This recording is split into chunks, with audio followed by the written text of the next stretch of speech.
Hello, hope you are doing well on this new and beautiful day.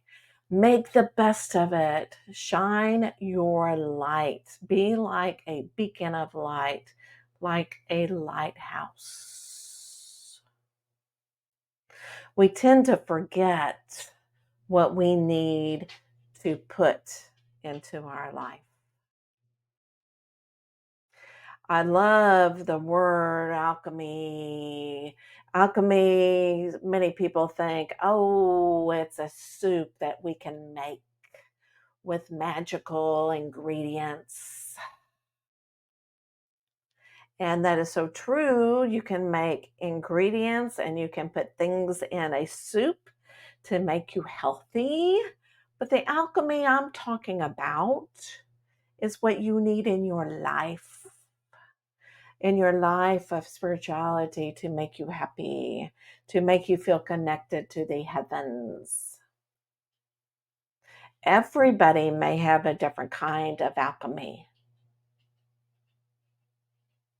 Think of 3 ingredients that you need in your life.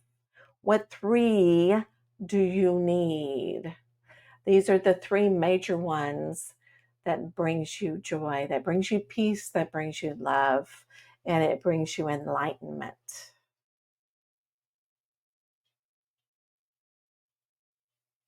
Some people may need a sacred text in their alchemy that they read each day, and that's what keeps you happy and that keeps you enlightened.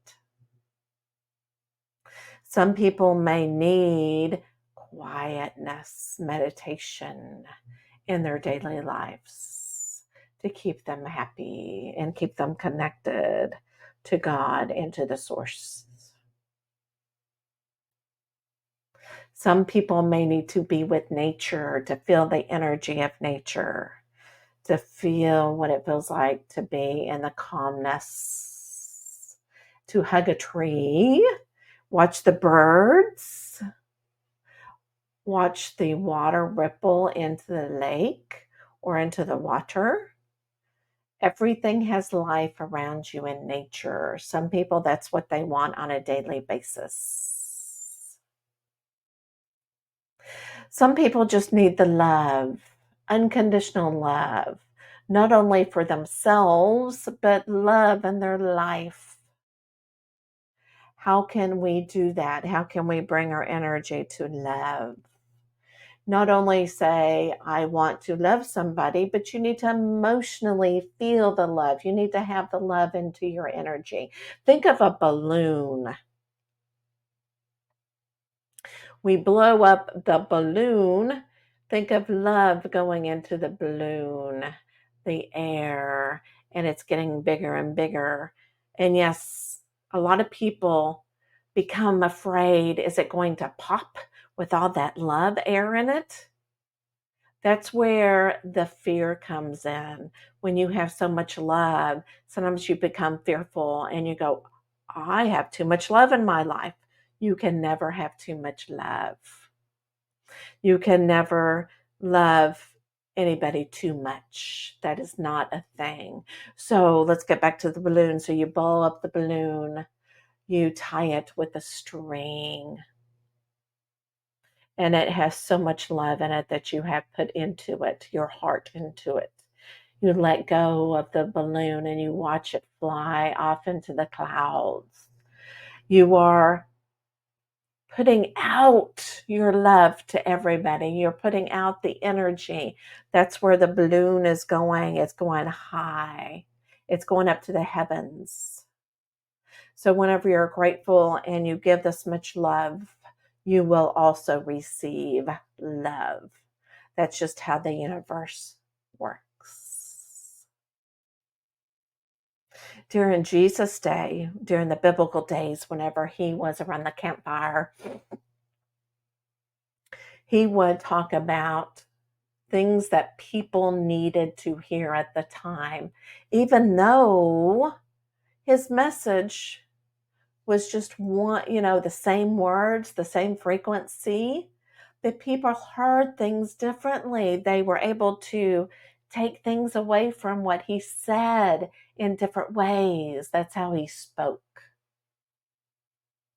He would tell little stories. And then after he was done, everybody around the campfire that was there that heard him would break up into smaller groups, and we would talk about what we received, what kind of message we received from his message. And it just amazed me at how many different interpretations this message received.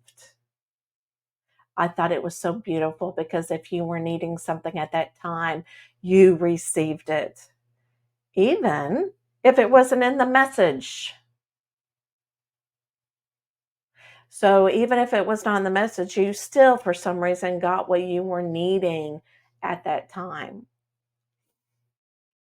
We listen to each other without judgment. So whenever you talk to somebody about a book, a sacred text that you have read, the verses that you have read, or something that you just love that filled you with spirit's energy, with the divine energy, and you had to tell somebody.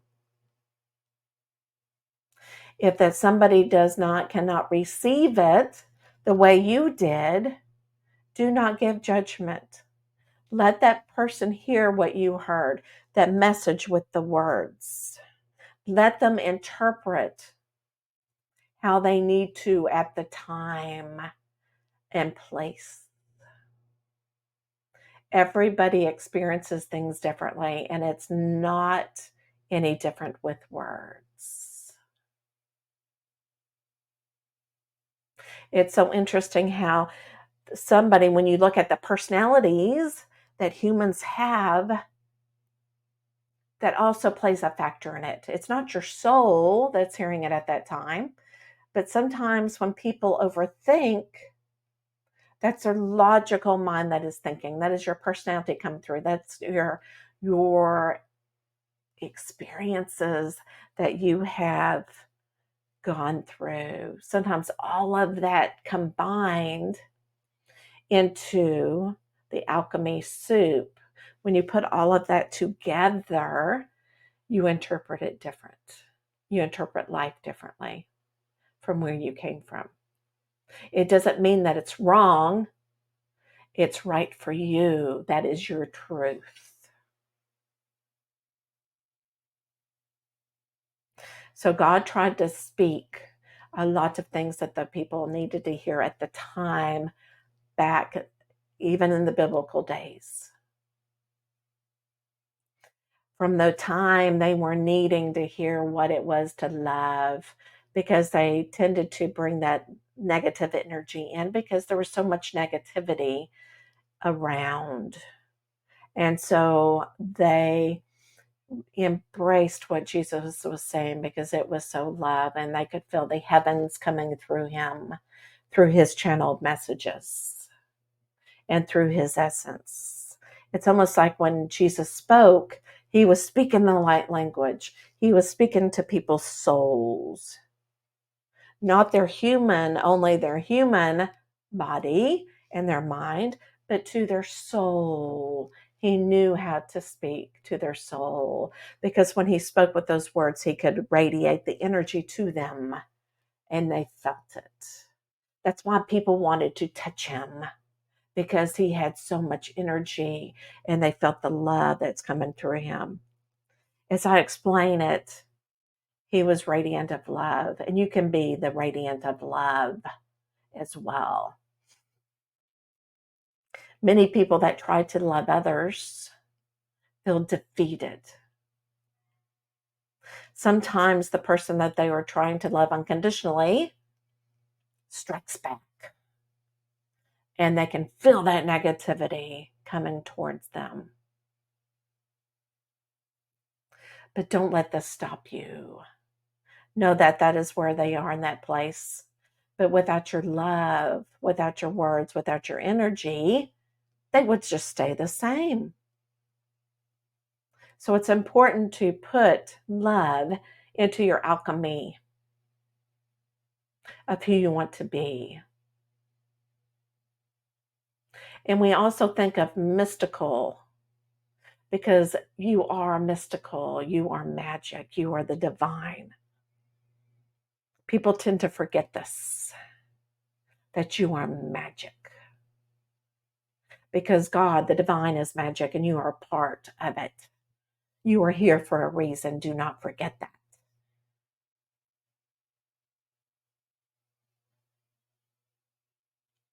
So let me ask you again, what alchemy, 3 things in your alchemy bucket do you want to include in your spiritual practice on a daily basis? These things will change, yes. So don't feel like, oh my gosh, I cannot wander from these 3 alchemies that I have in my daily life. Yes, you can. You can wander because, again, you are magical and you can do that. So what doesn't feel right anymore? Put another alchemy in its place. Send off the other one. Thank that ingredient that you put into your bucket and thank it for the wonderful thing that helped you become who you are.